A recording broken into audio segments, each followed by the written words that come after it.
Alors, on attend les quelques personnes qui vont venir nous rejoindre. Excuse-moi. Décidément.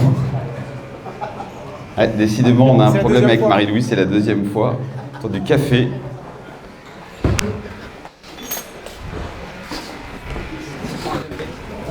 Hop, hop, hop. Toujours commencer par un peu de nettoyage. Ah non, mais c'est pas grave. Bon, voilà, c'était juste pour... Ouais, c'est ce que l'on appelle l'expérience client. Ou les blagues à la répétition, exactement. Bon, bonjour à tous. Ravi de vous accueillir ce matin au Cercle Lebrun. Endroit très sympa. On se disait que finalement, il ne fallait pas grand-chose pour se sentir bien au cœur de Paris. Hein. Petit jardin, peut-être un peu de soleil lorsqu'on prendra la photo tout à l'heure. Je suis Brendan Natral, je suis cofondateur d'EasyWare, qui est co-organisateur de cette matinée en partenariat avec la marque, qui est représentée par Marie-Louis Julien, on ne présente plus, et Ubiquus Software, représenté par Ludovic Naudier, également fondateur d'élu service client de l'année. Alors on est réunis ce matin pour parler KPI des services clients et plus globalement pour parler performance des services clients. Avant qu'on démarre, simplement vous donner des petites infos sur le Wi-Fi pour celles et ceux d'entre vous qui voudriez vous connecter à Internet. Donc la connexion c'est Lebrun et le mot de passe c'est client Lebrun. Je ne sais pas si c'est très bien choisi ça, mais bon. Et si vous voulez tweeter en live, c'est petit déj des KPI. Vous verrez que cet hashtag nous resservira ce matin. Le déroulé de notre matinée, donc on est ensemble a priori jusqu'à 11h30, on pourra d'ailleurs poursuivre après autour d'un verre après 11h30, parce que je crois qu'on peut rester jusqu'à 12h30, il me semble. Donc je vais commencer par vous dire quelques mots, ensuite on a le plaisir d'avoir avec nous ce matin Christophe Benavent, qui va nous apporter son éclairage sur cette thématique justement de la performance du service client. Merci beaucoup Christophe de vous être joint à nous. Ensuite on fera ce que l'on appelle un icebreaker. Alors l'icebreaker, vous avez tous un petit tote bag, je crois que c'est comme ça que l'on appelle cela, sur votre chaise, ou en tout cas qui vous a été remis lorsque vous êtes arrivé. Dans ce tote bag, vous avez différentes choses, et entre autres, vous avez une pièce de puzzle. J'aurai l'occasion de vous redire tout à l'heure à quoi va vous servir cette pièce de puzzle, mais conservez-la précieusement. Et ensuite, on terminera avec une table ronde qui sera animée par Marie-Louis, avec les témoignages de Promode, Sandrine Sinus qui est avec nous. Merci beaucoup Sandrine d'avoir accepté de te joindre à nous. Les témoignages d'Ubiquus, donc Ludovic qui va intervenir avec sa double casquette, en Ubiquus, mais également en tant que fondateur d'élu service client de l'année et qui a l'occasion dans ce contexte-là d'échanger régulièrement avec des comités exécutifs d'entreprise sur tous ces sujets de performance des services clients et de l'expérience client. Et puis enfin, Vincent Gallereau qui dirige la relation client de Mythique. Merci beaucoup Vincent d'avoir accepté de te joindre à nous. Aujourd'hui, donc, comme je vous le disais, on va donc partager ensemble quelques résultats du baromètre des KPI et plus globalement, on va surtout s'attacher à amener un éclairage sur la performance des services clients. La performance sous deux axes, sous un axe évidemment satisfaction client, mais aussi sous un axe business. Mais avant ça, je veux simplement vous dire pourquoi on a été amené à créer le baromètre des KPI en 2016. Il se trouve qu'EasyWare est dans sa 10e année, on fête nos 10 ans cette année. Et depuis 10 ans, on fête régulièrement avec nos clients, nos partenaires, nos prospects, lorsque l'on vous rencontre au quotidien, régulièrement, on a des questions sur, voilà, je dispose de certains chiffres sur ma relation client, sur mon service client, mais je ne sais pas forcément me situer, je ne sais pas ce que je vaux, je n'ai pas de point de comparaison par rapport à mes confrères, par rapport à la profession. Et donc, on s'est dit finalement, c'est l'opportunité pour nous d'essayer d'amener un éclairage à ces questions, en tout cas des réponses à ces questions. Et donc, c'est la raison pour laquelle on a créé la première édition du baromètre en 2016. On a plus de 220 marques en 2016 qui ont répondu au questionnaire, ce qui nous a confirmé l'intérêt pour la profession de le faire. Et donc, on a décidé de renouveler l'opération en 2017 en s'associant avec la marque et Ubiquus. Plus de 300 entreprises l'année dernière qui avaient répondu. Plus de 2000 téléchargements du livre blanc en un an. Un barbecue assez mémorable pour celles et ceux d'entre vous qui étaient là, dans un lieu qui était sympa aussi, Balthazar, à Levallois. Et tout ça, évidemment, ça nous a conduit et ça nous a encouragé, d'une part, à renouveler l'opération et donc à créer la 3e édition du baromètre des KPI. On ne change pas une équipe qui gagne, donc on a décidé de rester unis avec la marque et avec Ubicus. Et puis ensuite, on a, sur le contenu en tant que tel du baromètre, on s'est dit qu'il fallait qu'on y associe les mêmes questions barométriques que celles qu'il pouvait y avoir dans les éditions précédentes, mais en rajoutant 2 focus. Un premier focus autour de la performance des collaborateurs, donc la performance de vos équipes, d'une part, et un deuxième focus autour de la performance business du service client. On en parlait avec Francis, si vous me permettez de vous citer, qui est directeur de la relation client du GC, et qui me disait aujourd'hui, au quotidien, avec le marketing, notre enjeu, c'est d'être capable de faire en sorte que le service client impacte plus directement le business. Et je sais que dans les discussions qu'on peut avoir avec nos clients et prospects, c'est quelque chose qui revient très souvent.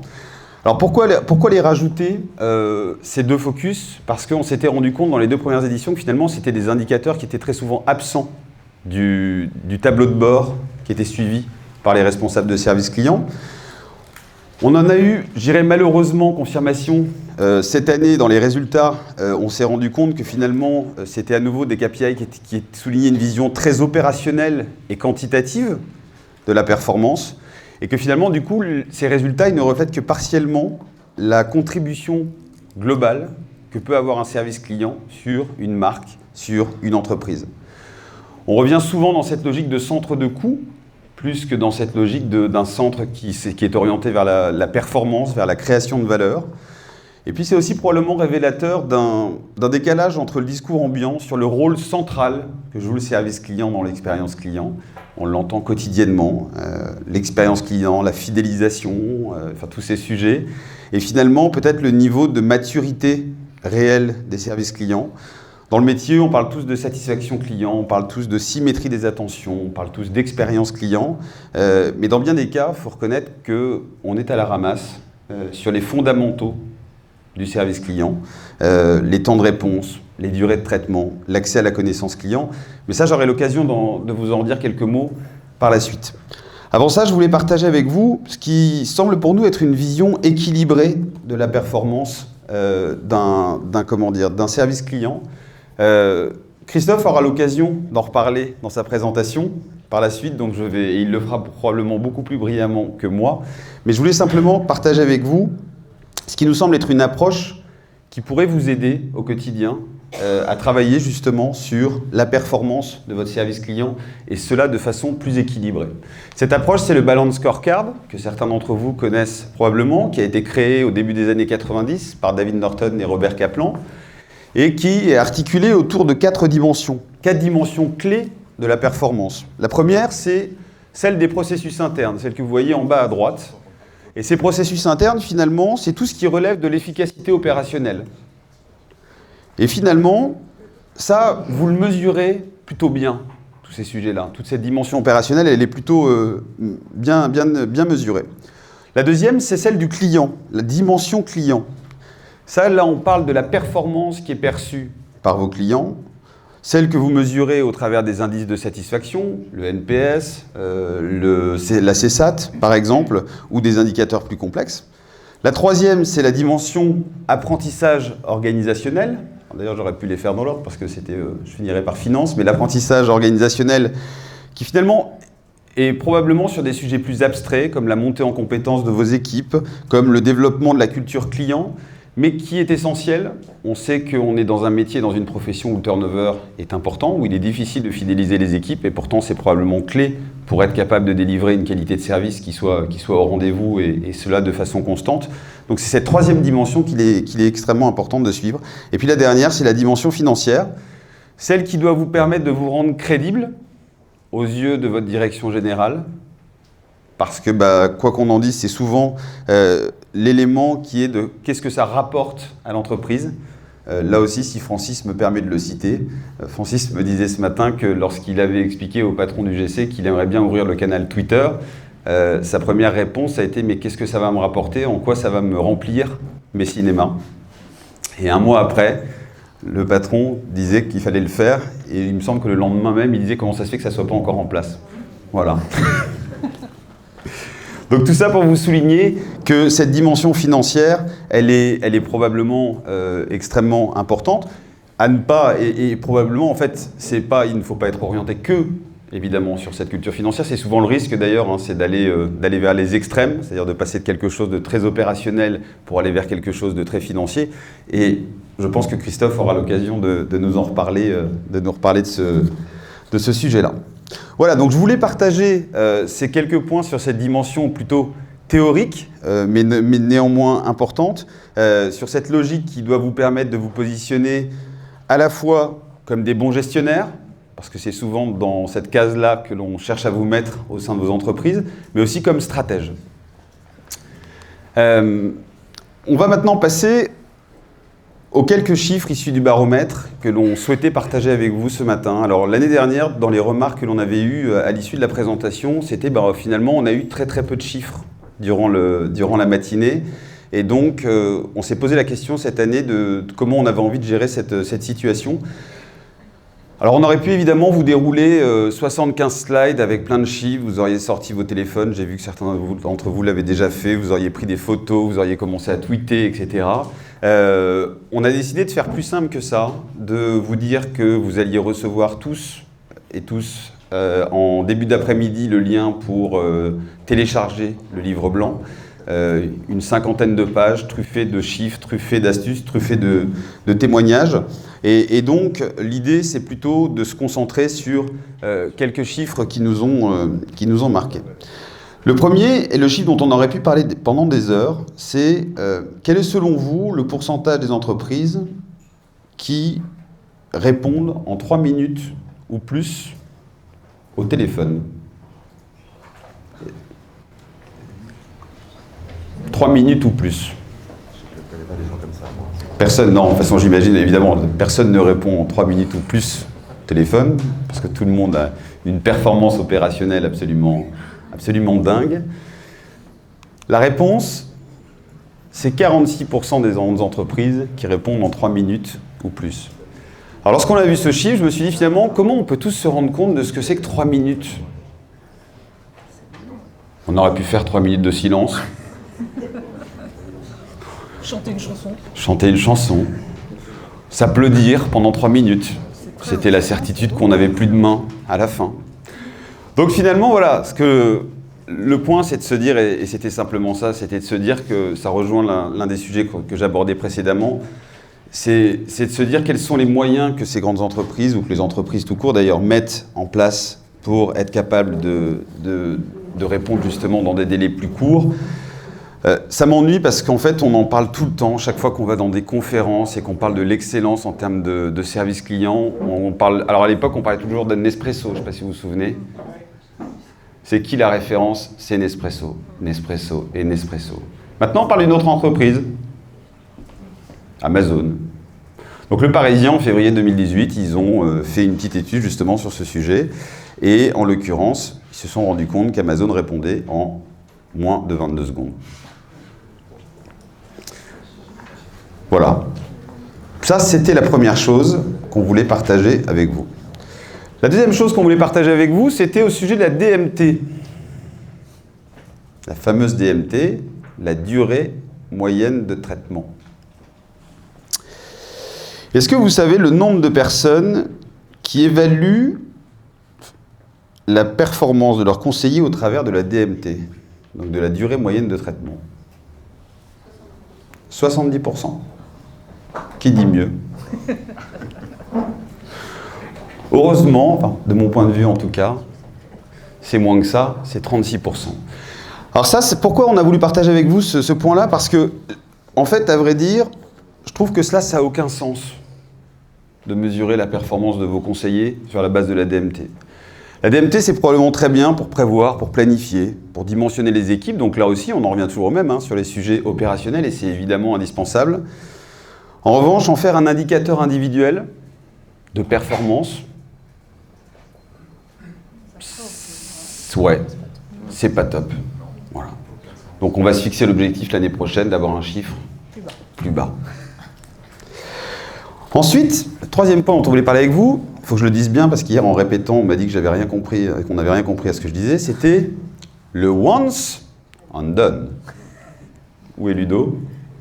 Est-ce que je l'ai bien dit? Bon. Le once and done, c'est ce fameux indicateur qui correspond à la résolution d'un cas, d'une demande, en un échange.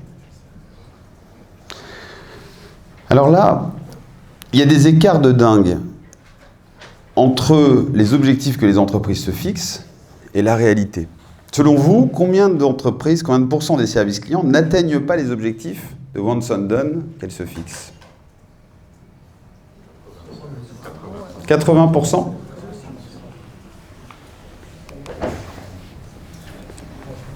« 60%. Avec des objectifs, avec des différences de dingue, 18 points d'écart entre l'objectif de once and done au téléphone et le taux réel. Et il y a un point qui a attiré notre attention, alors vous allez me dire que c'est intéressé compte tenu de notre métier chez Easyware, c'est qu'en l'occurrence, les entreprises qui utilisent un seul logiciel de service client, qui n'ont pas en l'occurrence à manier une multitude d'outils, enfin dont les conseillers n'ont pas à manipuler une multitude d'outils au quotidien, et qui donc a priori disposent de tous les éléments dont ils ont besoin pour amener du contexte et pour faire une réponse adaptée en un seul échange, la différence n'est que de 5 points. Là où 60% des entreprises. Voilà. Je n'irai pas jusqu'à dire qu'il faut choisir Easyware, mais pas loin. Alors on aurait pu également, pour terminer, s'étonner de deux sujets ensemble. C'est le pourcentage, plus exactement, de marques qui utilisent l'historique de la relation client pour prioriser leurs demandes. Moins d'une sur 10. Moins d'une sur 10 et seulement 20% qui se fondent sur la valeur du client pour leur marque, pour prioriser les demandes. Ce que ça signifie concrètement, si on rejoint et si on reboucle avec ce sujet de l'intérêt business du service client, c'est comment on est capable finalement et comment demain on doit se fixer cet objectif d'amener du contexte, d'amener de la connaissance client, d'amener de la reconnaissance pour être capable de traiter de façon circonstanciée les demandes du client. Bref, donc tout ça pour vous dire qu'il y a plein de choses dont on aurait pu parler beaucoup plus en détail ce matin. Tous ces éléments, comme je vous le disais, vous allez pouvoir les retrouver dans un e-book que vous deviez recevoir à 11h30. Et je crois que finalement ça a été décalé à 13h30, donc ne vous inquiétez pas si vous ne l'avez pas dans votre boîte mail à l'issue de la matinée. Il y a plein de chiffres, comme je vous le disais, plein de témoignages, et on espère évidemment que ce sera utile. Avant de céder la parole à Marie-Louis, parce qu'on m'a demandé d'être dans 15 minutes, enfin dans les 15 minutes, et là il doit me rester à peu près 3 minutes. Pour terminer, je voulais partager avec vous une petite expérience de pensée.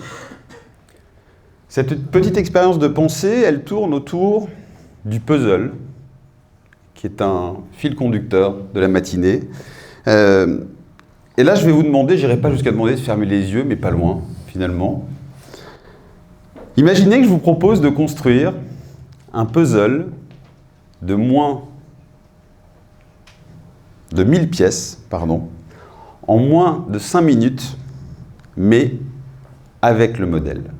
Un puzzle de 1000 pièces en moins de 5 minutes, mais avec le modèle. Vous me diriez probablement compliqué, mais pas impossible. Oui, exactement. Imaginez maintenant que je vous propose de construire ce même puzzle, toujours de 1000 pièces, toujours en moins de 5 minutes, mais sans modèle. C'est possible, ça? Non. C'est pas possible. Et là, vous avez raison, je vous rejoins, c'est pas possible. Vous allez aussi me concéder que très bien connaître un ami de 20 ans, c'est une chose aisée. On a tous dans la salle des amis de 20 ans qu'on connaît sur le bout des doigts. On connaît leurs passions, on connaît leurs envies, on connaît leurs goûts, on connaît leurs destinations de vacances, on connaît leurs faiblesses. Eh bien, imaginons maintenant que je vous demande à tous de discuter avec chacun de vos clients avec chacun de vos clients, que ce soit par téléphone, via les canaux digitaux, dans les magasins, lorsque vous les accueillez, en les accueillant justement comme si c'était des amis de 20 ans. C'est-à-dire en connaissant leur passion, ou au contraire, ce qu'ils détestent, et en faisant en sorte de leur montrer toute la reconnaissance que vous avez envers eux pour la fidélité qui témoigne à votre marque, comme on témoigne de la fidélité, comme on remercie de la fidélité d'un ami. Là, vous me diriez probablement, Brendan, c'est pas l'envie qui nous en manque, mais c'est impossible. Et vous auriez raison parce que finalement, dans votre entreprise, votre client, c'est très souvent un puzzle de 1000 pièces. Et on l'a vu juste avant, on était tous d'accord pour dire que reconstituer un puzzle de 1000 pièces instantanément et sans plan, c'était impossible. Et bien notre travail chez Easyware, c'est de vous aider à rendre cela possible en reconstituant le puzzle qui est votre client en un clin d'œil, et cela avec un seul logiciel. Tout cela pour vous dire que chez Easyware, on parle d'une plateforme d'enchantement client. Dans notre esprit, en fait, c'est pas de la magie, c'est tout sauf de la magie, bien au contraire. C'est quelque chose de très concret qui correspond à une réponse méthodique.